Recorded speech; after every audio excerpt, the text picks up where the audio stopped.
Krystal Ball from The Hills Rising appeared on CNN's New Day show once again to talk about Bernie Sanders' victory in New Hampshire. Go ahead and check this out.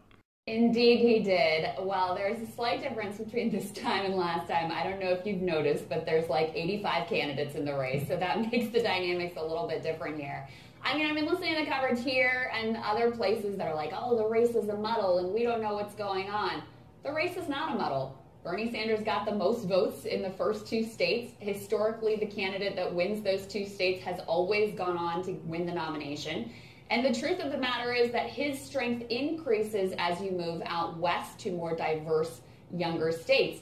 He leads in national polls. He leads in Super Tuesday. Amy Klobuchar and Pete Buttigieg stand at 0% and 4% with black voters right now. So the fact that there's a muddle in that centrist lane dividing up that establishment vote is nothing but good for Bernie. The race dynamics are pretty clear at this point, honestly. It's such a bizarre way of looking at this. Let's add up all these candidates, and that's the mod, and this is the progressive lane. The reality is voters are not ideological in that particular way. I mean, Bernie Sanders did relatively well with moderate and conservative voters in New Hampshire as well, so I think that's a strange way to look at this. The bottom line is, yes, you're right. If there was one alternative, just like back in 2016, if there had been one alternative to Trump, if it was Marco Rubio or Ted Cruz or whoever, they might have beat it. But at this point, who is the alternative? Who is credible? I would argue probably the biggest threat to Bernie Sanders is Bloomberg, who also benefits from this sort of muddle and seems to have some traction, at least in the African-American community. But look, the reality is, as you move out west, Bernie Sanders has been doing very well with diverse populations. Ran up the score in Iowa, ran up the score in New Hampshire. Yes, they're small populations, but he's the only one that has demonstrated diverse support. So I don't know why we always talk about Bernie Sanders' ceiling when there's no evidence for that, but we never talk about the fact that Amy Klobuchar, who's at 0% with black voters, or Pete Buttigieg, who's at 4% with black voters, who, yes, do very well with college-educated white people, of whom there are a lot in Iowa and New Hampshire. What about their ceiling? How come we never talk about that? Well, so I think the biggest point that Krystal made there was probably about the whole situation with the mainstream media attempting in every possible way that they can to essentially minimize Bernie Sanders' victory in New Hampshire. So what they're doing now is they're looking at it and going like, oh, well, if you add up the moderates, it has more of a vote share than Bernie Sanders. It's just so, it's so odd and so weird. It really is, truly, especially when they don't even acknowledge that there are other progressive candidates in the race that are blood-sucking ticks that are like sucking off votes from Bernie's campaign. Yang and Gabbard, for example, are just straight eating votes from Bernie Sanders, and so is Warren. And then how many of Biden's second-choice voters are Bernie voters?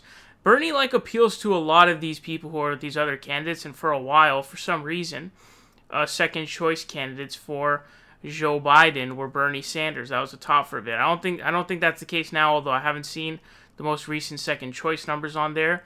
But, you know, it's not like we didn't just have an election cycle 4 years ago in which it was a 1v1 between Bernie Sanders, a progressive, and a moderate. That literally happened. He demolished that time around. He demolished. And so that means that that's what we would have seen. And so they're trying to paint this as, oh, he's gone downhill because he beat Hillary into the ground by 22 points last time. The reality is, if you want to take a 1v1 between him and Buttigieg or whoever it may be, you know, he would still win. He would actually probably win by more because then you have the Yang and Gabbard vote going to him, probably some of the Steyer vote, certainly some of the Biden vote, certainly some of the Warren vote. In fact, I would say probably a good share of the Warren vote. And so it would just be a replay, and they're trying every way that they possibly can to minimize Bernie Sanders' win, make it look insignificant, make it look like it's not legit. It's pretty embarrassing to see there. And then also another thing that they're doing, as she pointed out, they're trying to talk about the, quote, ceiling for Bernie Sanders. That, oh, Bernie Sanders reaching his ceiling. You know, after Iowa and New Hampshire, he's done for because in the Super Tuesday states, he just doesn't appeal to anybody else. Because Iowa and New Hampshire, as you guys know, are very white states. And so they're saying, oh, he only does well with white people. Well, as Krystal points out, he basically swept with voters of color in Iowa, and then he did the best in New Hampshire as well with colored voters, people of color who were voters.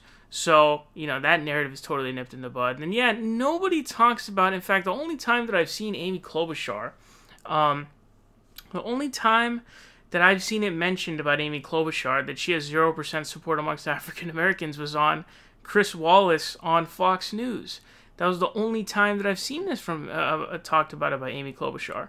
There are no black people on the planet who want to vote for her.